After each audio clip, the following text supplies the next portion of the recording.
tómate este auditorio y vamos a...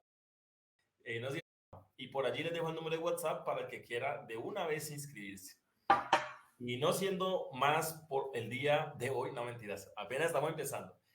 No siendo más para no interrumpirlos y empezar de una vez con este tema, los voy a dejar con el Doc Felipe. Doc Felipe, bienvenido, tómate este auditorio y vamos a darle fuego a esta presentación. Doc Mauricio, muchísimas gracias de verdad Con todo por esa gusto. introducción tan bonita. Eh, Vamos a empezar a hablar de un tema súper importante que son los principios de cirugía intestinal, ¿vale? Voy a cargarles la presentación. Les voy a pedir disculpas que estoy un poquito disfónico, estoy en este momento un poco enfermo.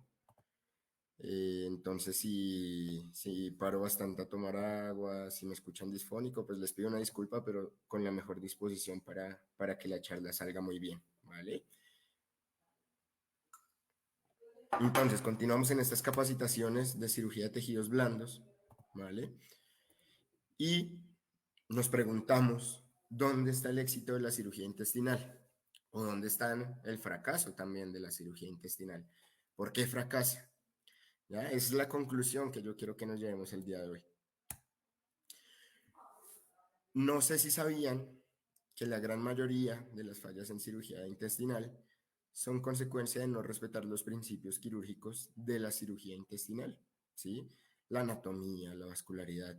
Si no respetamos, el intestino nos la va a cobrar, por así decirlo. Es una expresión muy colombiana. Quiere decir que el intestino cicatriza muy bien, pero el intestino, si cometemos un error, nos lo va a hacer saber, nos va a avisar. Ahora, quiero que me digan y me ayudan a leer los comentarios, porfa. Si sí les ha pasado que han entrado a una cirugía de felinos o caninos también, porque los principios aplican igual, y pareció ser exitosa la cirugía de intestino, pero las complicaciones aparecen al día 4, 5 o 6. ¿Les ha pasado? Cuéntenme.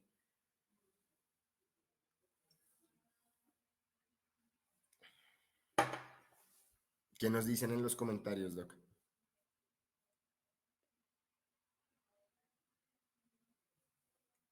¿No? No los podemos ver. Espérame un segundo. Bueno, vamos a ir continuando, pero yo creo que a muchos les ha pasado que operamos un intestino y pensamos que todo había salido bien. Y hasta el día 4, 5, 6 es que empiezan a aparecer complicaciones, ¿ya? Entonces tenemos que pensar, ¿sí? En cuáles son nuestros mayores obstáculos. Vamos a tener que manipular delicadamente el intestino, ¿sí? Únicamente después de entender esos tips de manipulación delicada, de sutura adecuada, ¿sí? Fue que logré manipular el intestino de manera correcta. Entonces, en esta clase vamos a aprender sobre la identificación de un paciente con cuerpo extraño, ¿sí? Particularmente el abdomen agudo, pero va a ser algo que vamos a mencionar muy por encimita, doctores, porque quiero que la clase se concentre en los principios quirúrgicos. Entonces vamos a aprender de cicatrización intestinal y cómo respetar esa cicatrización para tener una cirugía exitosa, ¿sí? Dentro de la estabilización del paciente, vamos a ver dos cositas claves que justamente podemos hacer desde la cirugía para apoyar al paciente. Bueno, dos no, son como 8 tips que nos vamos a llevar hoy que van a estabilizar el paciente cuando los cumplimos adecuadamente. Y entenderás cómo ocurren las complicaciones de cirugía intestinal y cómo respetar los principios te ayuda a prevenirlas, ¿vale?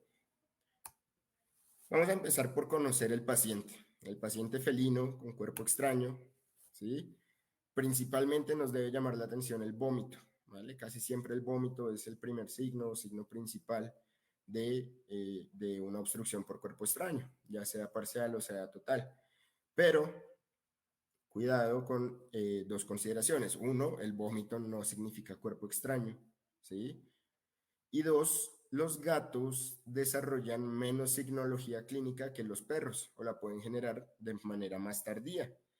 Entonces, muchas veces el gato, para cuando manifiesta los signos de obstrucción, sobre todo si es un cuerpo extraño lineal que es parcial, ya ha avanzado un poco más de tiempo que lo que lo haría en un perro, y eso nos complica un poco al paciente, ¿ya? El gato puede presentarse ictérico, con dolor abdominal, con ilio, con anorexia, ¿sí? La anorexia es bien importante, dejan de comer bastante rápido. Y quiero que miremos esta radiografía, ¿sí? Esta radiografía, a simple vista, me encanta porque es una radiografía donde el cuerpo extraño no es justamente evidente, ¿sí? Hay radiografías donde el cuerpo extraño es radiopaco y se ve perfectamente, hay radiografías donde no, ¿ya? Y entonces tenemos que empezar a reconocer patrones, patrones de distensión de la luz intestinal, ¿vale? La distensión de la luz intestinal es una de las primeras sospechas para yo pensar que hay una obstrucción, ¿sí? Intestinal, ya sea por cuerpo extraño, digamos que no es patognomónica de la causa, pero cuando tenemos una obstrucción en un punto, el asa intestinal oral a ese punto, es decir, que queda hacia la boca, se va a dilatar. Entonces, ahora sí, reconozcamos, miren, tenemos el píloro, ¿sí? Tenemos un asa duodenal dilatada. Cuando llega el duodeno, la flexura caudal que hace este movimiento, que es uno de los puntos donde más se suele obstruir, ahí es donde estaba el cuerpo extraño en nuestro paciente, que no era evidente a simple vista, ¿vale? Y tiene un problema, pues que el colon estaba encima y no nos dejaba ver bien. Si queremos confirmar un poquito más las sospechas o reforzar de manera un poco más objetiva, hay una medición estándar que podemos tomar para determinar que hay un patrón obstructivo, listo, no cuerpo extraño, ojo, patrón obstructivo en radiografía, y es la distensión de asas intestinales. Entonces, el asa intestinal más ancha o más distendida, la vamos a medir y la vamos a dividir sobre el ancho del cuerpo vertebral L5, lumbar 5. Y esa relación siempre debería ser menor a 1.6. Si llegase a ser mayor, por cualquier motivo, sospechen colegas que pueda haber una obstrucción, un patrón obstructivo. Ahora, la ecografía nos va a complementar el diagnóstico. Acuérdense que no es escoger entre radiografía y ecografía. Las herramientas son complementarias, ¿no? Entonces, ¿qué es importante para yo pensar que un cuerpo extraño está en intestino? Siempre vamos a ver algunas características. Una línea de hiperecogénica, ¿sí? Una línea hiperecogénica que corresponda con la morfología del cuerpo extraño, ¿sí? Una sombra acústica asociada y algo bien importante para que no se vayan a confundir. Si el cuerpo extraño es intestinal, siempre deberíamos ver la pared intestinal encima del cuerpo extraño, ¿no? El cuerpo extraño no tiene por qué aparecer por sí solo en el abdomen. Debe estar contenido en una víscera. A menos que haya sido perforante, por supuesto. Y el problema, el gran reto diagnóstico son los cuerpos extraños lineales, porque en condiciones normales el lumen del intestino delgado es hiperecogénico, ¿ya? Entonces un cuerpo extraño lineal, sí, también va a ser hiperecogénico, pero ¿dónde está la clave para reconocerlo? Porque aparece intestino plegado, fíjense cómo el intestino todo se enrolla, ¿sí? Alrededor de ese cuerpo extraño, y hay otra característica, esa línea hiperecogénica del cuerpo extraño lineal no corresponde con la morfología del intestino. Si fuera la luz intestinal, la mucosa se movería igual, pero como no es la luz, sino un cuerpo extraño, pues está ahí recto, ¿vale? En cambio, no lo vayamos a confundir, que pasa bastante, espérenme, ya hablamos de esta radiografía, no lo confundamos con esto. Esto es un patrón de intestino corrugado por inflamación, ¿vale? Y fíjense que aquí la mucosa, a pesar de ser hiperecogénica, cuando está vacía, corresponde con el corrugamiento intestinal, ¿ya? Aquí hay un poco de contenido, ¿sí? Pero fíjense, también corresponde todo el tiempo con el corrugamiento del asa intestinal. En cambio aquí, el intestino queda completamente plegado sobre el cuerpo extraño y el cuerpo extraño no corresponde con su morfología. ¿Ya? En rayos X a veces tenemos la suerte de que las asas se distienden con gas y vemos un cuerpo extraño lineal así. Muchas distensiones gaseosas aledañas entre sí, ¿vale? Eso es todo lo que vamos a hablar de la parte diagnóstica. Me interesa mucho que pasemos a la parte quirúrgica, a los principios quirúrgicos. Y para eso tenemos que conocer un poquito el intestino delgado, ¿vale? Tenemos que empezar por conocer su anatomía. Entonces, fíjense, tenemos el duodeno, ¿sí? Que siempre arranca en el píloro, tiene una flexura craneal, ¿sí? Un asa descendente o el cuerpo del duodeno y una flexura caudal, que cuando llega a la porción más caudal tiene un ligamento que se llama ligamento duodenocólico. Ese ligamento duodenocólico es lo que no nos permite extraer más el duodeno en este punto. Tenemos el yeyuno, ¿sí? Bueno, la irrigación duodenal viene principalmente de la arteria pancreático duodenal craneal, ¿ya? Es una arteria que viene de la gástrica derecha. En cambio, el resto del intestino está irrigado por ramas de la arteria entérica craneal, como es entérica craneal, que luego se vuelve ramas yeyunales y luego se convierten en vasos arcadiales. Estos arcos que forma ya al final se llaman vasos arcadiales, ¿sí? Y las porciones vasculares que ingresan al intestino son las arcadias terminales. Y tenemos un ilion, que es la porción más cortita del intestino delgado, justo antes del ciego, y lo vamos a reconocer siempre porque tiene un vaso sanguíneo antimesentérico, ¿vale? Así reconocemos el ilion, ¿vale? Una nota, cuando manipulen duodeno sean supremamente precavidos con el páncreas, porque la rama derecha pancreática transcurre o discurre a lo largo del asa descendente del duodeno. Ahora, hay unos linfonodos mesentéricos, son importantes tenerlos en cuenta, evaluarlos al momento de la cirugía, ¿no? Este de la derecha es un perro, pero me gusta ponerlo porque estaba gigante, ¿sí? Asociado a una intususcepción por probable enfermedad viral, eso fue un caso interesante. Este es una biopsia del linfonodo, el de la izquierda, biopsia del linfonodo en un gato con sospecha de enfermedad inflamatoria intestinal. Entonces, hay que tomar biopsias del linfonodo también, ahí les dejo un tip. Ahora, hay que considerar algunas cosas de la histología, ¿sí? De la histología particularmente del intestino delgado. El intestino delgado siempre va a tener una mucosa, ¿sí? Una submucosa, ¿sí? Una muscular y una serosa, ¿vale? La serosa es importante hacer una diferenciación y es que la serosa aparece desde el estómago, ¿vale? Antes del estómago, que es en el esófago, tenemos es una adventicia, por eso es que la cirugía de esófago se complica tanto, porque la adventicia no parece tener mayor aporte a la cicatrización.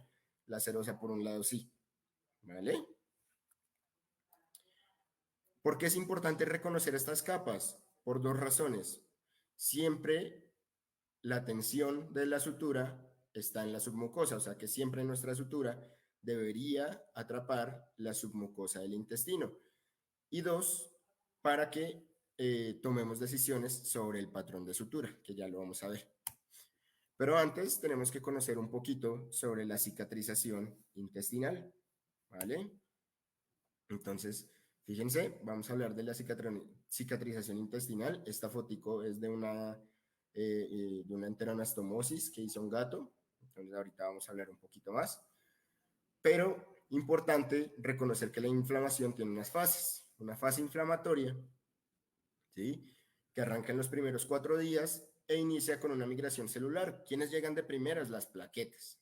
Va a ser un lecho de coagulación y de fibrina para que las demás células puedan viajar. Entonces, cuando ya llegaron las plaquetas y prepararon el lecho, van a poder pasar los neutrófilos y los macrófagos, ¿vale? Y entonces, al final de esta fase y en el principio de la siguiente, esa llegada de macrófagos que va finalmente a traer fibroblastos, ¿sí? Va a generar un proceso de fibrinolisis, perdón. Entonces, esa fibrinolisis toma mayor importancia en la fase proliferativa. Esa fibrinolisis está mediada por metaloproteasas y son proteínas o enzimas que producen las células inflamatorias para degradar para degradar la fibrina, para degradar ese primer tapón de proteína que había y cambiarlo o empezar a cambiarlo por colágeno, ¿vale? Ese cambio de proteína tiene su pico en los días 3, 4, 5.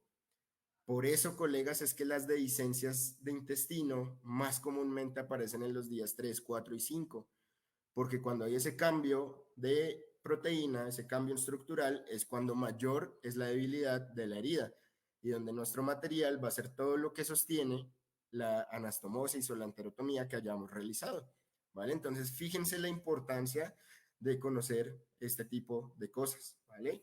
Ahora, la resistencia se empieza a acercar a la normal apenas hasta el día 10, ¿sí? Pero ¿cuándo es el punto crítico? Los días 4, 5 y 6. Es cuando más tenemos proteasas que están rompiendo esa fibrina y que termina siendo solo la sutura lo que sostiene el intestino. Ya, y finalmente hay una fase de maduración que reorganiza las fases de colágeno para que el intestino termine pues con un área cicatrizal ya madura. Y esa área cicatrizal madura más o menos se termina o está formada por completo hacia el día 180. ¿Qué pasa? Que esa formación es parcial. ¿Sí? Puede ser más retardada en unos pacientes, menos en otros. Se habla de que el intestino cuando es sano, cuando es un paciente joven, puede cicatrizar tan rápido por completo en 15, 30 días, porque el intestino bien suturado es muy agradecido. Pero si es un paciente enfermo, geriátrico, puede tomar más tiempo. Entonces, eso también nos va a ayudar a decidir qué material queremos, porque vamos a querer uno que dure más tiempo. No queremos arriesgarnos a que justo este paciente cicatriza lento y el material de absorción rápida podría no funcionar, ¿vale?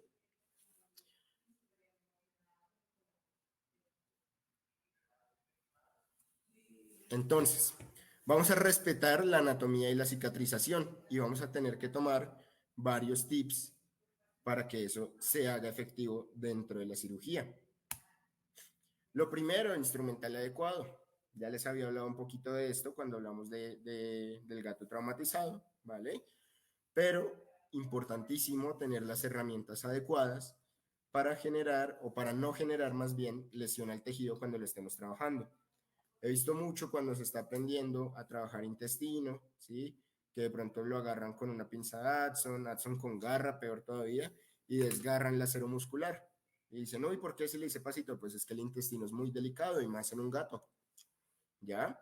Entonces, ¿qué pinzas les recomiendo yo para la manipulación intestinal? Únicamente pinza de Bake, que habíamos hablado ya en otra sesión, que es atraumática. Si no tienen acceso a ella, podría seguirle la pinza Adson Brown, pero no Adson con garra ni Adson lisa. Disculpen. Listo, entonces hay otras cosas que respetar. La técnica siempre debe ser aséptica. Ya vamos a hablar más cositas sobre esto. Pero quiero que se den una cuenta de una cosa bien importante entre el momento en que terminé mi cirugía y el momento en que ya había mentalizado. No sé si nos puedan dejar en los comentarios qué notan. Listo, este es el mismo paciente. No sé si ven algo diferente en ambas fotos. Empiecen a observar, nótenlo, piensen que puede estar diferente, que tenga que ver con la técnica séptica, ¿no? Bueno, si lo notaron, muchas felicidades porque aquí tenía unos guantes y aquí ya tengo otros, ¿sí? Ya no están las compresas que aislaban, que se habían contaminado ya las había eliminado de mi campo quirúrgico y ya había lavado el área para permitir la menor concentración de bacterias posible. Entonces, la técnica séptica es clave para el éxito de la cirugía intestinal. ¿Vale?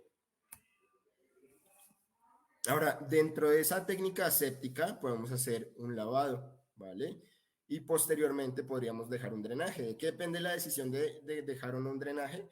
El drenaje generalmente lo dejo cuando hay sospechas de peritonitis, cuando ya hay perforación, cuando la afección fue muy severa, cuando veo líquido libre en la cavidad, pues ahí dejo el drenaje, ¿listo? Cuando no, pues simplemente el lavado. ¿Cómo funciona un lavado quirúrgico? Vamos a ver qué también puedo escribir aquí. Un lavado quirúrgico funciona por el principio de dilución.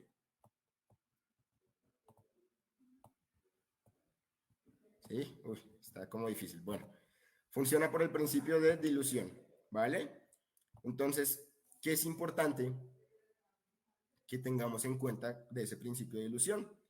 La infección del sitio quirúrgico, colegas, se define como una cantidad de bacterias mayor a 10 a la 6 unidades formadoras de colonia por gramo de tejido. Luego, lo que yo estoy buscando al diluir al generar dilución dentro de la cavidad abdominal es que esa concentración de bacterias baje, ¿sí? Porque todo soluto expuesto a un solvente va a bajar su concentración, ¿sí? Si yo le pongo a muchas bacterias mucho volumen de líquido, va a bajar la concentración de bacterias. Así es como funciona un lavado. ¿Debe llevar antibiótico? No. ¿Debe llevar antiséptico? Tampoco, colegas, ¿vale? No es necesario. Simplemente una solución estéril, preferiblemente Ringer lactato, ¿vale? La prefiero porque estos pacientes tienden a la acidosis, ¿vale? Y como tienden a la acidosis, recuerden que el peritoneo también tiene capacidad de absorción, entonces prefiero no utilizar solución salina. Si no disponen de otra solución estéril, pues la pueden utilizar, ¿vale? Ahora, colegas, me gustaría que vean estas suturas y piensen allá en sus casas con cuál suturarían el intestino. ¿Cuál será la ideal? ¿Cuál será la que mejor me funciona para yo poner una sutura intestinal? Vamos a empezar desde aquí abajo. El nylon, colegas, el nylon es un monofilamento, perdón, monofilamento no absorbible, ¿vale? Es un monofilamento no absorbible. Y como no es absorbible, podría no ser muy deseable por generar mayor reacción tisular, por no desaparecer con el tiempo, ¿sí? Y por el riesgo de estenosis. Entonces lo vamos a descartar por no ser absorbible. Vamos a saltar el siguiente. Ahora, no se fijen mucho en los números, ¿vale? Nada más quería que vieran el material. Vamos a ver el ácido poliglicólico. El ácido poliglicólico es uno de los materiales más preferidos por los cirujanos en Latinoamérica y muchos han optado por utilizarlo en intestino porque es un hilo muy fácil de manejar y muchas veces a lo mejor y no pasa nada. Pero ¿cuál es el problema, colegas? El ácido poliglicólico tiene dos inconvenientes. Al ser un multifilamento sintético, tiene alta absorbancia y como tiene alta absorbancia, su capacidad de retener líquido y bacterias es bien importante. Bacterias que la sutura literalmente se deshaga por cambios en el pH. Va a bajar el pH, la sutura se deshace y aparece la dehiscencia de los puntos a los 5 o 6 días de operado el paciente. Entonces, en intestino, colegas, no vamos a volver a colocar ácido poliglicólico. ¿Ya? Ahora, otro material, poliglecaprone. El poliglecaprone es un monofilamento sintético absorbible de corta duración. El poliglecaprone se reporta que pierde fuerza de tensión hacia los 25 o 30 días, dependiendo del autor, dependiendo del fabricante, ¿ya? Ahora, el poliglecaprone, por lo mismo, tiene una desventaja, y es que se podría usar, pero a mí, colegas, me gusta dormir tranquilo, ¿ya? Porque yo no sé si ese paciente en 30 días ya va a estar completamente normal su intestino, en 20 días. ¿Sí? Entonces, poliglecaprone, incluso como podría perder la fuerza tensilantes, ¿no? Sabemos que en medicina 2 más 2 no es 4. Pues yo prefiero no utilizar poliglecaprone en intestino. ¿Cuál utilizo? Polidioxanona, colegas, ¿sí? Polidioxanona es una sutura sintética absorbible de larga duración. Dura aproximadamente 180 días. Entonces, la polidioxanona va a quedarse el tiempo necesario para que mi paciente genere una cicatrización completa del intestino. Ahora, tengo que elegir qué aguja va a tener esa sutura, ¿vale? Realmente hay varias opciones. Yo creo que la más popular es la punta redonda, ¿sí? Por considerarse, entre comillas, atraumática. Pero en intestino, colegas, yo la verdad y varios autores difieren porque la punta atraumática, la punta redonda, va perdiendo o va rozando más bien con el tejido y va causando inflamación de los bordes. Entonces, aquí es negociable, sí, se puede usar la punta redonda y no, a lo mejor no pasa mayor cosa, pero si tienen disponibilidad, yo prefiero siempre la aguja de corte reverso para que verdaderamente su paso por el tejido sea atraumático y no genere inflamación de los bordes del tejido al momento de suturar, ¿sí? Tiene que ser importante que sea corte reverso porque si fuera de corte, o sea, de corte frontal, cada vez que paso, pues voy desgarrando el tejido y la sutura se va a caer inminentemente. Entonces, corte reverso es la que podemos usar. Ahora, por mucho tiempo, colegas, se consideró que el intestino debía cerrarse en dos capas con un patrón con un patrón invaginante o evaginante. Pero se fueron dando cuenta los investigadores que los patrones invaginantes y evaginantes o de eversión generan disrupción de la vasculatura. ¿Cómo así que disrupción de la vasculatura? Pues vámonos aquí. Esto que ven aquí, esta es una microangiografía de intestino, ¿sí? Entonces, en esta microangiografía, fíjense cómo la vasculatura no logra continuar de manera natural por la elección inadecuada del patrón de sutura. En cambio, fíjense lo que pasa si tenemos una adecuada elección del patrón de sutura. ¿Cómo debería ser el patrón, doctores? Afrontante, ¿sí? Únicamente para aposicionar los bordes, ¿listo? Idealmente no perforante, ¿vale? Vamos a tratar de no perforar hasta la mucosa o hasta el lumen, pero no hay ninguna necesidad de que el patrón haga inversión o eversión de la mucosa. Además, ¿por qué? Porque esto también va a generar un mayor riesgo de estenosis intestinal y de cicatrización retardada. Entonces también se nos puede complicar el paciente. ¿Listo? Ahora, está la discusión de el patrón afrontante, simple continuo o simple discontinuo. Colegas, la imagen de la izquierda es un patrón simple continuo, ¿vale? El de la derecha es un simple discontinuo que al tener mayor tensión por cada punto genera también disrupción de la vasculatura, ¿listo? Y esto mismo pasa si utilizamos un patrón de inversión o de eversión. ¿Qué patrón hago yo entonces? Simple continuo, ¿vale? Mírenlo acá. Una enterotomía suturada en patrón simple continuo, ¿ya? Una enteroanastomosis suturada en patrón simple continuo.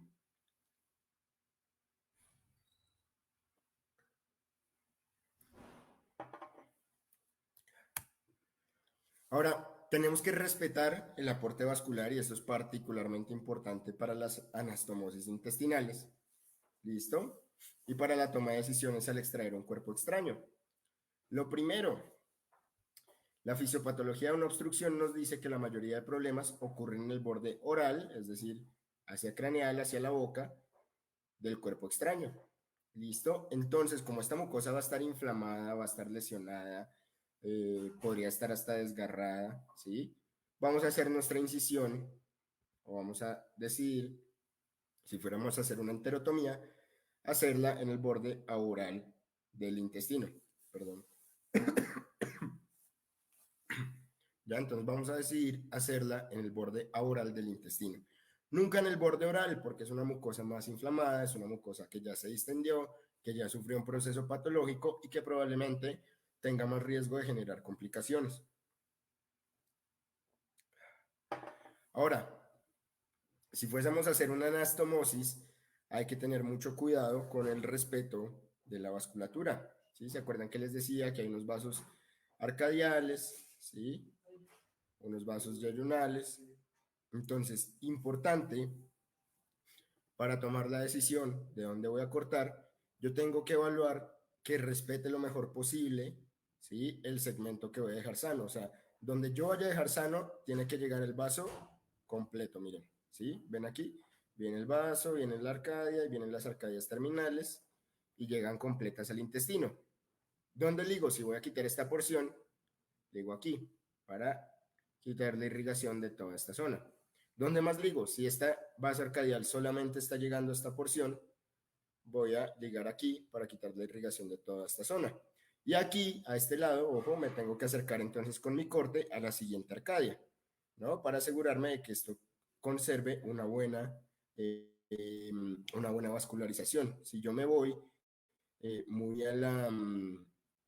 muy cercano al vaso que ligué, puede ser que alguna de estas ramas no sea de esta que estoy dejando, sino la de que estoy cortando. Entonces podría no ser conveniente. Por ejemplo, como muestran en este caso, si ligo aquí, tengo que cortar desde acá, no puedo cortar acá. ¿Ya?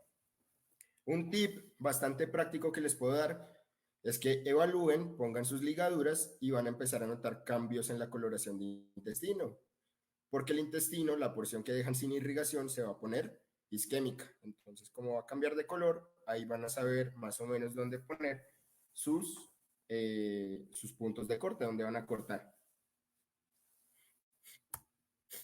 Listo, ven aquí otro ejemplo. Lo mismo, vamos a tratar de preservar la irrigación siempre de los segmentos que voy a dejar, ¿sí? Entonces voy a seleccionar lo mejor posible. ¿Cuál es la diferencia aquí? O sea, ¿qué tiene diferente esta imagen? Fíjense la diferencia entre el lumen de esta porción intestinal y el de aquí. Este es mucho más ancho. Entonces, cuando corte podrían no coincidir. Entonces, trato de hacer un corte ligeramente en cuña para que el intestino se aplane y tenga un lumen más grande. ¿Ya? Hay otras técnicas que podemos hacer que espero en algún otro momento tener la posibilidad de profundizar, de técnicas para que en una anastomosis no se nos haga una diferencia muy marcada de la luz intestinal. Ahora, tenemos que tratar de minimizar la cantidad de áreas quirúrgicas abordadas, ¿vale? Y esto aplica sobre todo en cuerpos extraños lineales. En cuerpos extraños lineales, el corrugamiento del intestino, perdón, el pliegue del intestino, muchas veces no permite, ¿sí?, retraer completamente el cuerpo extraño por una sola incisión.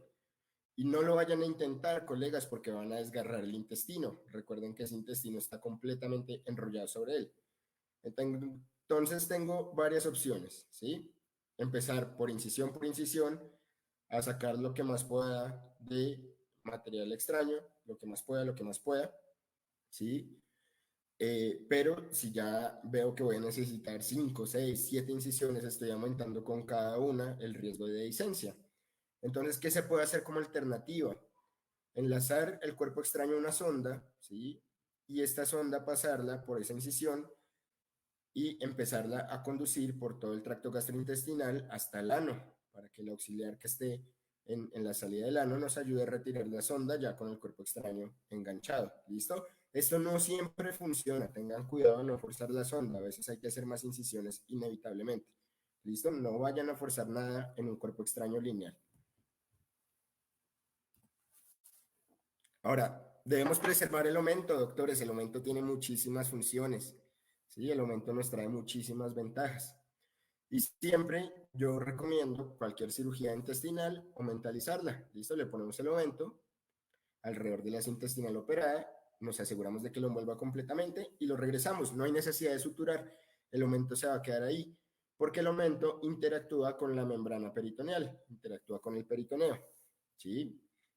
Entonces esa interacción le confiere beneficios inmunológicos, antiinflamatorios, ¿sí? De hecho, el aumento solito, yo digo que el aumento es como una brújula en el abdomen. Cuando no sabemos bien qué está pasando, sigamos el aumento, que casi siempre va a llegar al problema. Mírenlo aquí, ¿sí? Esto es de literatura humana, pero cada vez se estudia más y se le confieren más funciones esenciales de la inmunología al aumento. ¿Ya? Entonces, fíjense cómo el aumento permite migración de células, ¿sí? Linfocitos y macrófagos para apoyar el proceso de regeneración o de cicatrización mejor del tejido que acabamos de operar. Entonces, siempre conviene, doctores, o mentalizar. Ahora vamos a verificar la permeabilidad. Vamos a hacer una prueba de fuga. Hay dos opciones. Algunos autores reportan que si el intestino tiene contenido, lo puedo tratar de deslizar hacia la zona y verificar que no se salga. El problema es que si se sale, se te salió contenido intestinal, entonces no me gusta tanto. Me parece más segura la prueba de fuga. Listo, ya dependerá del criterio de cada quien. ¿Cómo se hace? Introduzco una jeringa de muy bajo calibre en el borde antimesentérico, lejano, ¿sí? Lejano y además oral a la sutura o al área de trabajo. Y con muy baja presión, doctores, mientras el asistente ocluye, ¿sí?, el asa intestinal, a muy bajita presión voy a empezar a introducir el líquido, casi siempre 10 ml es más que suficiente, de hecho en un gato 5 podrían ser más que suficientes en una porción así, ¿ya? y vamos a evaluar que no se salga el contenido. Entonces, permítanme un segundo, les pongo este videito. Miren que es exactamente lo que les estoy diciendo, es lo que yo hago. Ay, perdón, me quito la... Ya. Entonces me voy lejos del área trabajada, introduzco la solución, veo que se extienda bien y que no tenga fuga, ¿vale? Al revisar que no tenga fuga, me quedo tranquilo y que me faltaría en esa cirugía suturar el mesenterio, pero ahí ya terminé la anastomosis como tal. Confirmo que no haya fuga intestinal. Importante, doctores, en los gatitos toma cada vez más valor la nutrición temprana. Recuerden que el intestino es un sistema de baja presión y si ustedes respetaron todos estos procesos, no necesitamos un ayuno tan largo. Generalmente yo todavía lo manejo como lo reporta la literatura de ayunos de 6 a 8 horas por lo menos si el paciente no tiene ningún signo gastroentérico. O sea, si no hay vómito, si no hay diarrea, si no hay nada, empiezo alimento a las 8 horas aproximadamente en un gato, a las 12 en un perro. ¿Cuándo lo puedo considerar dar antes? Si tengo la viabilidad de nutrición parenteral, me parece una opción viable, ¿sí? Y hay algunos autores, está empezando a crecer mucho el tema de la nutrición microenteral, ¿sí? Empezar a dar muy poquitas porciones desde el momento en que el paciente sea completamente consciente y apto para comer, ¿ya? Yo todavía no me he animado porque no está todavía del todo respaldado por la literatura, pero seguramente los estudios nos irán diciendo qué determinación deberíamos tomar con eso, ¿vale? Pueden encontrarse en la FOSUM algunos apoyos para las decisiones nutricionales de estos pacientes, ¿sí? Por ejemplo, ya sabemos, o la mayoría sabemos calcular un requerimiento calórico y vamos a evaluar, perdonen, según el alimento disponible, ¿sí? ¿Qué cantidad de alimento le vamos a dar? ¿Sí? Si tiene estrés postquirúrgico, si tiene descanso en caja, pues fíjense los factores por los que vamos a multiplicar ese requerimiento calórico para saber efectivamente cuánto necesita el paciente, ¿no?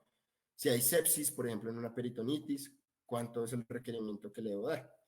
Escojo la fórmula, preferiblemente líquida, si estamos hablando de este tipo de procedimientos, ¿sí? Y ese valor que me había dado lo dividimos entre las kilocalorías por ml que traía el alimento, ¿vale? Eso viene en la FOSUM, esta tablita, ¿listo? Y nos dice también, nos reporta algunos fármacos que nos funcionan para estimular el apetito cuando el paciente ya se ha recuperado y no logramos que recupere el apetito. En gatos, al menos en Latinoamérica, el que más he visto y utilizado es la mirtazapina, ¿vale? Nos reportan también la ciproheptadina, pero yo la verdad ni con esta ni con esta tengo ninguna experiencia. No las he visto al menos disponibles aquí en Latinoamérica, en los países que he estado.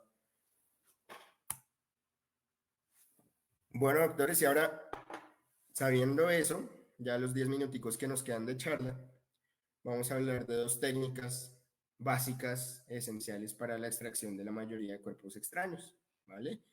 Vamos a hablar de la enterotomía bien hecha y de la gastrotomía bien hecha. Sí, voy a meter un poquito de estómago.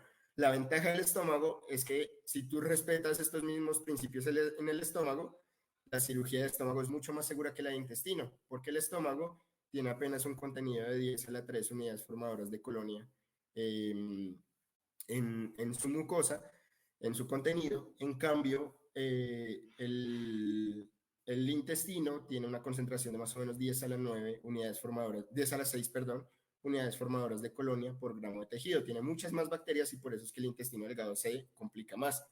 Y del colon ni hablemos, porque el colon tiene 10 a la 9, o sea, una fuga del colon ya automáticamente casi que la puedes considerar una infección. ¿Listo? Entonces, cuando vamos a hacer una enterotomía, vamos a aislar la porción intestinal con los dedos o con clamps intestinales. ¿Listo? Lo que decían usar. Podemos usar clamps de Doyen o podemos usar los dedos de nuestro asistente. ¿Listo? Importante. Antes de incidir, siempre tratar de retraer todo el contenido lo más lejos posible del área de incisión. ¿Vale? Esta intestinal va a tener otras consideraciones. Tiene que tener unas compresas húmedas aislándolo de la cavidad, completamente alrededor, que nada nos vaya a ingresar a la cavidad abdominal. ¿Listo? Ahora, Esta incisión se hace en el borde antimesentérico por ser menos vascularizado y se hace caudal al cuerpo extraño. ¿Listo? Se hace aboral al cuerpo extraño. ¿Vale? La incisión podría ser completamente perforante o podemos perforar seromuscular, la mucosa un poquito y ampliarla con tijera. Como decían, se puede hacer. Yo prefiero el corte con bisturí para que los bordes sean más limpios. Extraemos el material con una pinza que no vayamos a utilizar más en toda la cirugía y siempre sin forzar el material en los bordes de la herida. Respetemos el manejo delicado de tejido, saquemos el material con muchísima precaución. ¿Sí? Vamos a evitar tocar ese material y lo vamos a dejar a sacar cuanto antes del campo quirúrgico. O sea, apenas lo saqué, no lo quiero ver más, ya se fue del área de cirugía. Y vamos a suturar, ¿sí? Con polidioxanona, 3 o 4 ceros, perdonen, polidioxanona, 3 o 4 ceros, ¿sí? Lo podemos hacer simple continuo, pero como les decía, es preferible o que genera menos disrupción vascular hacer un patrón simple continuo en vez del discontinuo, ¿vale? Entonces, si fuéramos a hacer un simple continuo, lo ponemos el punto de anclaje más o menos a 3 milímetros del inicio de la herida y cada 3 milímetros agarramos 3 milímetros a lo ancho y a lo largo. 3 milímetros, 3 milímetros, 3 milímetros, 3 milímetros y afuera de la herida pongo el punto de anclaje. Verificamos la permeabilidad como lo habíamos visto, ¿sí? Hacemos una prueba de fuga con una aguja de calibre muy bajito, 25 idealmente, que son las de insulina, sobre todo para un gato. ¿Sí? Recuerden que no quiero evaluar resistencia a la presión, nada más quiero evaluar que el intestino sea capaz de distenderse sin fuga de contenido, ¿vale? Apenas termino esa prueba de fuga, si es negativa, lavo todo el campo, retiro las compresas, me cambio de guantes, lavo otra vez y aumentalizo ya, aumentalizo ya con los guantes nuevos que me he colocado. Un tip que les puede funcionar para el intestino. El intestino del gato puede tener porciones muy delgaditas. Entonces, cuando perciban que va a ser alto el riesgo de estenosis porque van a suturar un área muy delgada de intestino, deben afrontar el borde longitudinal. O sea, en vez de suturar longitudinal, van a suturar transversal. ¿Ya? Hacen un punto en este primer borde para quitar la tensión y luego pueden suturar simple discontinuo o continuo transversal a la intestinal para disminuir el riesgo de estenosis. Ahora el estómago, que también es bastante común que lo tengamos que abordar, es muy fácil. El estómago vamos a ubicar la región menos vascularizada del fundus, ¿no? Recuerden que la irrigación del estómago llega de la gástrica izquierda, de la gastroepiploica izquierda por aquí, de la gástrica derecha, ¿sí? Y de la gastroepiploica derecha. Entonces es como 4 cuadrantes, pero justo en el medio no pasa nada. Entonces ahí justo en el medio, casi como si lo hubieran puesto así para que nosotros entremos por ahí, vamos a marcar nuestra incisión. ¿Listo? El estómago lo incidimos, recuerden que tiene una acero muscular bastante gruesa, es bastante más notorio que el resto del tracto gastrointestinal. Eso sí, antes de incidir, lo mismo que el intestino, aíslo con compresas, si lo puedo retraer un poco con puntos de anclaje lo puedo hacer, sin traccionar demasiado, ¿vale? Nunca hay que ser traumáticos. Y aíslo todo el resto de la cavidad para que no vaya a tener ningún tipo de fuga. Ahora, incidimos esa capa seromuscular y la profundizamos con tijera de Metzenbaum, el corte ya a la mucosa, ¿sí? Y pasamos a retirar el cuerpo extraño, igual que en el intestino. Sacamos el cuerpo extraño, no lo miramos más, no lo queremos tocar, no queremos hacer nada con él, una pinza que no vayamos a usar más y lo sacamos de nuestro campo quirúrgico, ¿sí? Y volvemos a suturar. Ahora, en el estómago sí está aceptado hacer el cierre en 2 capas, ¿sí? Incluso recomendado. Se acepta todavía el uso de patrones invaginantes en la capa seromuscular, en la mucosa, muchos recomiendan simple continuo, otros dicen no, hazlo invaginante también, pero varios autores cada vez más hoy día recomiendan simplemente 2 simples continuos o primero un simple continuo y arriba sí un patrón invaginante, ¿vale? Y lo mismo, cambiamos de guantes, lavamos con abundante Ranger lactato y El estómago sí es muy raro que lo mentalicemos, sobre todo porque tiene el aumento allí nomás, pero verificamos que no quede ningún contenido, ¿vale?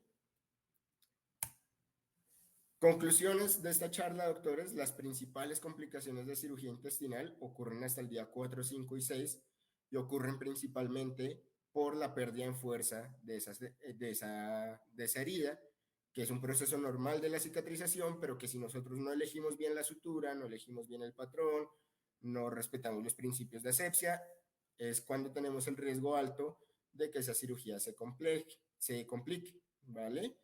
Si respetamos esos principios, la probabilidad de éxito es bastante. ¿Listo? Toco madera porque no quiero decir que no me pueda pasar ni que no me vaya a pasar. O sea, las complicaciones pueden aparecer en cualquier momento. Pero hasta el momento no he tenido dehiscencias intestinales, ¿vale? Entonces me ha ido muy bien respetando estos principios. Gracias por su atención, colegas. Disculpen un poquito la voz.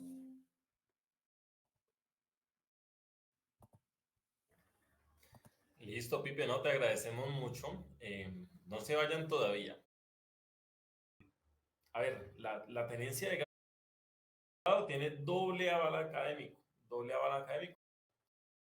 De pago, vamos a llegar hasta el 26 de enero. Desde las 7 p.m. de la noche. Siendo más irritante, déjame ver. Muy pronto. Son de los pocos cursos que yo veo que tiene cualquier cosita. Última clase. Juana González nos pregunta. Estoy.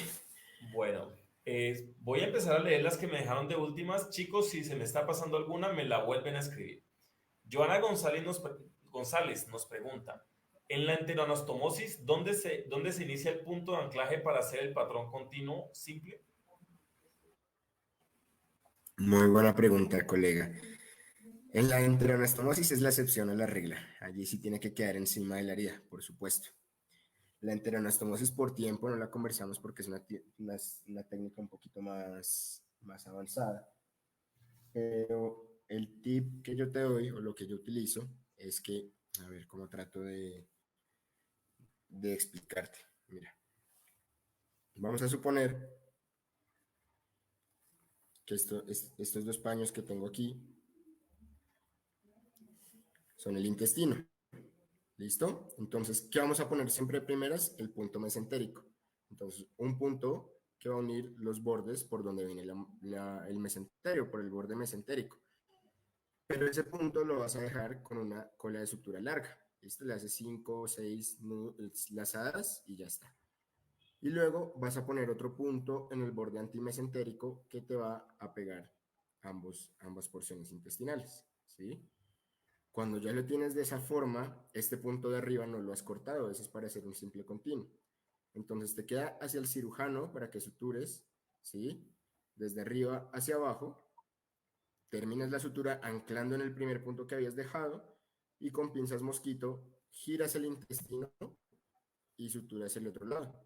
Se convierte como en suturar dos enterotomías, ¿sí? Cuando tienes perfectamente afrontados los bordes. Ese es el tip para la enteranastomosis, que no lo alcanzamos a tocar hoy por tiempo, porque en esa me demoro un poquito más. Qué buen tip, qué buen tip. Por aquí nos pregunta Artemisa Rebollar, doctor, ¿recomiendas el uso de Ringer lactato? No es difícil conseguirlo. ¿Qué otra opción recomiendas? El Ringer lactato es súper fácil de conseguir, de pronto lo encuentran como solución de Hartmann's, pero es muy fácil de conseguir. Es el que más recomiendo para lavados. Pero si no, pues la solución salina podría ser una opción también. Si el paciente no está descompensado, no tiene signos de acidosis previa, nada por el estilo, pues seguramente la solución salina no causa ningún problema. Dice por aquí Ronald Steven Ibarra. Pregunta técnica, ¿cuál es la dieta más recomendada en cirugía de intestino y durante cuánto tiempo se maneja dicha dieta? Depende de lo que tengas a tu acceso, Doc. Muchas veces, primero preferimos alimentaciones gastrointestinales. Hay unas de Royal Canin que vienen ya embotelladas líquidas, me parecen buenísimas. Hay unas de Hills también, pero a veces Hills solo tenemos opción de fácil administración, la Hills AD, que podría tener mucha grasa, entonces depende. Si, perdón, Si tu paciente no cursa con pancreatitis, no cursa con peritonitis, con otro problema, la Gilsa puede ser muy buena opción. Bueno, de hecho para peritonitis también, porque tiene alto contenido calórico, pero si cursa con pancreatitis, con problemas de vesícula biliar, con hepatitis, debes tener cuidado con el contenido graso. En ese caso sí te funciona mucho mejor una dieta meramente gastrointestinal. Perfecto. Juan Calbún nos pregunta, ¿la incisión de la pared abdominal es siempre igual, independientemente del segmento digestivo? Yo siempre trabajo incisiones amplias, doctores. Esta cirugía arranca como una saliotomía exploratoria, ¿sí? Puede que tú veas un cuerpo extraño, pero no sabes si hay más, ¿ya? Tienes que explorar todo el intestino. Yo trabajo con cirugías amplias, con abordajes amplios, porque no comprometo mi visualización y el abordaje amplio no compromete la seguridad de la cirugía, no he tenido mayor problema por hacerlo así. Eh, entonces siempre trabajo un abordaje amplio, ¿sí? Si voy a trabajar intestino y parte del estómago, pues casi siempre unos 5 centímetros craneal al ombligo y ya hasta el pubis, ¿sí? Y evalúo todo. A veces un poquito más grande, más pequeño, dependiendo de la información que tenga del paciente, pero yo trabajo abordajes de celiotomía amplios. Listo. Por aquí nos pone Amenti Tiburcio. Disculpe, ¿cuál es la recomendación en la enterectomía? En la enterectomía, ¿hacer la cirugía con la ayuda de los dedos del ayudante o con pinzas? Yo a veces lo hago depende de lo que mejor me parezca para ese paciente en el momento.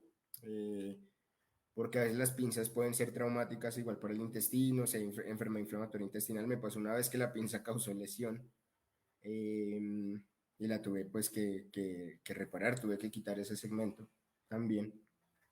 Y entonces ahora soy más cuidadoso de elegir de repente los dedos del asistente, sobre todo en gatitos que son tan pequeños, o a mí no me gustan las pinzas Salis, pero el doctor Michael en Perú me enseñó un tip, el único uso que yo le he visto a las pinzas Salis, y es que las Salis tienen una apertura amplia, o sea, tienen un espacio amplio aquí. Tú le puedes poner 2 barritas de venoclisis y ponerlas como clambre intestinal atraumático. Funciona muy bien en intestinos muy pequeñitos y sin inflamación de la pared. Hay que tener cuidado igual, pero ese tip me funciona súper bien. Y si no, los dedos del asistente, pero a veces se cansa, se mueve. Y uno se cansa de los Claro, dedos. A mí me ha tocado asistente ahí. claro, a mí también muchas veces, entonces eh, puede ser más riesgoso. Sí. Bueno, Doc, nos pregunta también Ronald Steven Ibarra. Dice, Doc Felipe, ¿has utilizado Sanix para aplicar en cavidad abdominal como preventivo para posibles peritonitis? Sanix, no, ¿sabes el principio activo? No, no, yo tampoco nunca lo había escuchado. Mm, Yo Ahorita no no. pongo ninguna solución antiséptica porque termina siendo más irritante. Déjame Sí, ver qué lo que es. tú decías ahorita es nomás el principio de ilusión, ¿sí? Exactamente. Que ponerse. Yo he visto colegas que sí ponen metronidazol o ponen antibióticos, oxitetraciclina. Yo no lo hago. No, sí, es mejor diluir nomás. Doctor, cantidad, temperatura, ¿cuánto tiempo se deja en la cavidad de Ringer? ¿Se retira con succionador? Preferiblemente con succión si no tienes con compresas abundantes. Sí. Eh, la cantidad, más o menos para un gato, si no tengo ningún problema, la hago con más o menos 500 ml, 300 ml. Si hay signos de peritonitis de cualquier tipo, ya me subo por lo menos a 1 litro de lavado. ¿Sí? Bien. Ahora, tratar Adriana, de temperarlo un poquito porque obvio la hipotermia que se induce es fuerte. sí. Adriana Martínez nos pregunta, ¿para lavado siempre se debe tener succionador? No, lo puedes hacer con compresas, pero obviamente es mucho más tedioso y te alarga los tiempos quirúrgicos. Listo. ¿Se puede utilizar pinzas de útero para grandes en cirugía de intestino de gatos? Uy, doc, No, cierto que no. la verdad es que no, nunca lo he visto mm, como ningún tipo de tip ni lo he leído en ningún lado. Listo. ¿Se puede dejar drenado? No, pero ahí no entiendo qué están tratando de decir. Oiga, que el Salix es ácido hipocloroso. Ah, no, definitivamente no. No, mejor no. Bueno, Doc. Eh, Creo que no hay más preguntas, sin embargo, pues por ahí pusieron 2 veces que si puede repetir lo de la sutura de la enteranastomosis. Claro que sí. Dame un segundo. A ver. Espérame que por aquí yo traigo un material. Yo siempre que veo estas charlas tengo mis cositas a las manos. Entonces, espérame, ya lo pongo y les explico.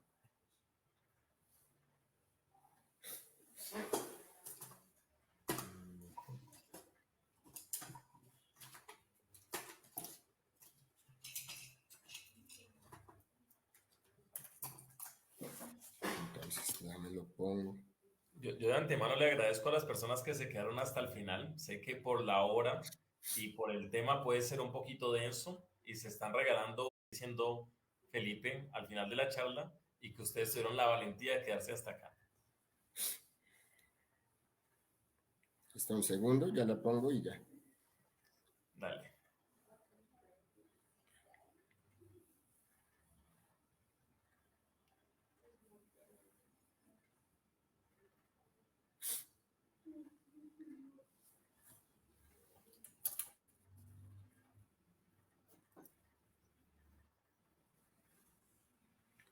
En un minuto.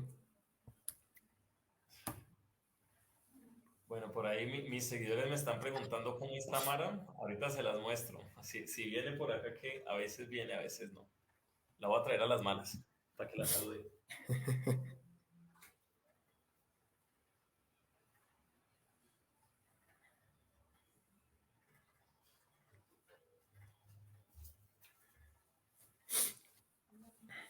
Por aquí está. Es que en la red social les mostré a Mara desde que era una bebecita. Sí, sí me acuerdo, más chiquita. Y ahora es la gerente de la clínica veterinaria. Ella tiene una plaquita donde dice que es la gerente. Salude pues, que la están saludando. Vaya pues. Ya está grandota. Sí, ya está grande. Cumple un año el otro mes. Entonces, mira, vamos a imaginar que este de abajo, ¿ahí se ve? Sí. Sí, Este de abajo es el punto antimesentérico, perdón, mesentérico, y este de arriba es el punto antimesentérico. Entonces ponemos un anclaje abajo, que nada más lo vamos a dejar largo para hacer tracción, y ponemos otro punto arriba, pero el de arriba sí va a quedar con la sutura, con la aguja pegada. Miren acá, ¿ya? Entonces, cuando yo suturo un intestino, una anastomosis, ¿listo? Cuando suturo la anastomosis y pongo estos dos puntos, me queda como si fueran dos enterotomías. Entonces, una más bajo, simple continuo, y luego hablando los cabos, giro el intestino. Miren, si yo atrapo estos dos cabos y los halo, se gira y me queda otra vez por arriba el otro borde para afrontar. ¿Ya? Entonces, esto lo vamos a ver un poquito más en detalle en el otro curso, por supuesto que sí, pero es el tip para suturar una enteroanastomosis como si fueran dos enterotomías. bueno, entonces, ahora, bueno, Doc, ya creo que no. Ah, bueno, mentira, sí hay unas. Pues primero te están dejando un poco de recetas, que agua de panela con tomillo, desde México, un té de canela con miel y limón, pero Selene también que le eche un poquito, un tequilita para matar eso. Bueno, Perdón, sí, la verdad es que me enfermé súper rápido. nos pregunta Elizabeth, en caso de obstrucción de píloro, ¿a qué nivel se realiza la incisión? Desde el estómago, preferiblemente, para que lo puedas tomar sin abrir intestino, que el estómago, acuérdate que tiene menos complicaciones por tener menor carga bacteriana. Listo. Sandy Nicole, que si se puede aplicar penicilina dentro del estómago antes de cerrar. No hace falta y puede ser muy irritante, no. Listo. Bueno, voy a dejar la última y ya no más. De Tranquilo. Chipocle Casares. Tips de antibióticos y analgésicos en la cirugía y podríamos hacer el patrón de sutura Utrecht, que por lo general se usa en cesáreas. Sí, en estómago podemos hacer esos mismos patrón que se usa en cesárea para cerrar el útero. El útero y el estómago son de los pocos órganos que todavía se pueden hacer patrones invaginantes. ¿Listo? En estómago, en intestino no, es mejor que no. ¿Y cuál era la otra parte de la pregunta? Perdóname. Tips de antibióticos y analgésicos. Antibiótico, mientras no haya un cuadro de peritonitis ni nada por el estilo, la cefalotina me va muy bien, cefalosporinas de primera generación, aminopenicilinas potenciadas y a veces agregamos antibióticos para bacterias anaerobias, puede ser clindamicina, puede ser metronidazol. El metronidazol es más genérico, es más para el uso de rutina, la clindamicina para casos más puntuales donde sospecho que puede ser más severo el cuadro. Y de analgesia en estos pacientes me gusta muchísimo el sedenia, ¿sí? La hidromorfona, el fentanilo, pero cuidado con el patrón respiratorio. Sí. Me va muy bien con eso. Listo, Felipe. Don Felipe y amigos de Veterinario Emprendedor, muchas gracias por este espacio y a ustedes también, a los que se quedaron hasta el final, muchas gracias. No olviden que hasta la medianoche está abierta esta promoción. No olviden el número de WhatsApp que se los gratuito de cirugía.